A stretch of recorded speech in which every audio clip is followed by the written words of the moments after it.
Beginning on January 20th, 2017, Americans will experience government incompetence like they have never, ever seen. No tolerance, no sympathy, no decency. It's me. I'm sorry, Miss Clinton. This is for real. And it turned out to be a massive surprise, even though I told 1 trillion lies. I'm sorry, Miss Clinton. This is for real. And by the way, let this be a warning. I do not believe in global warming. The damage and devastation that can be inflicted by my administration is an international humiliation. And although I put America first in our nation, the integration situation is worse. Decades of progress are being reversed. I will be one of the worst presidents ever, never, ever before has our country had a president as bad as me. You know, I might not be politically correct, but I will be politically inept. This political stuff is nasty. Some of our big supporters are Nazis. Hail Trump! USA. All things considered, you could be forgiven for thinking it might be the apocalypse. But what is an apocalypse anyway? Well, here to find out, it's our very own Philomena Cunk with one of her moments of wonder.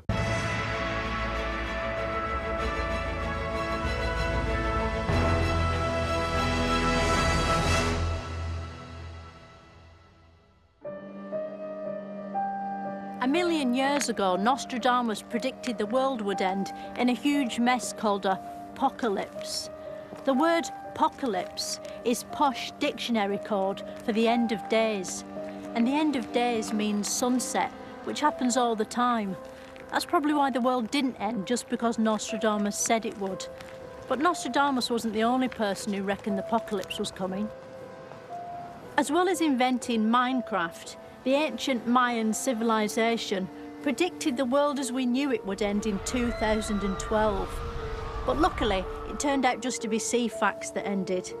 And that's only the whole world if you're over 60 and housebound. Another apocalypse was predicted by Mother Shipton, a mystic from Yorkshire who lived in a cave, which at the time was better than living in Yorkshire, just like it also is now. She wrote, "The world to an end will come in 1881, a claim which has recently been debunked by experts through a careful process of looking around and seeing the world still here." The good news is the world hasn't ended yet. The bad news is scientists say it one day definitely will. But what sort of ending will it have? A sad ending with a disaster, or a happy one with a song? To find out, I spoke to expert science man and former D-Ream keyboardist, Dr. Brian Cox. How will the world end? Well, the sun will run out of fuel in about 4 billion years or so. And actually before that, it will begin to swell up, expand. And so we think the Earth will get incinerated. Do you think we might be able to do something about it? Stop it being incinerated? Yeah, stop it being incinerated. Or the sun burning the Earth. Can't we put it out with a big hose or something? It's an inevitable consequence of the laws of nature. You're pleased with that, are you? You're happy with that? You can live with that? Well, there's nothing I can do. I mean, also, the Andromeda Galaxy is going to hit us. The Andromeda Galaxy? A whole galaxy is going to hit us? Yeah.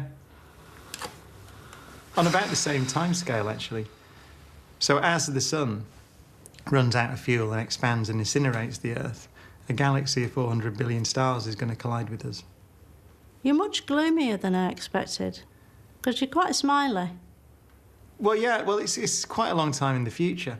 You said things can only get better. So where can we trust anything you ever say now? Yeah, it's a gross misunderstanding of the laws of nature.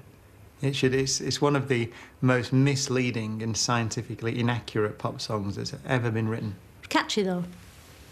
Yeah, no, but it's just inaccurate, scientifically inaccurate. Things get worse. So after the universe ends, there'll be nothing? Depends what you mean by after the universe ends. When it's exploded? Well, it's not going to explode. It's going to, we think, melt. Carry on expanding. Right, and then... Forever. Well, that'll be fine, won't it? We need the space.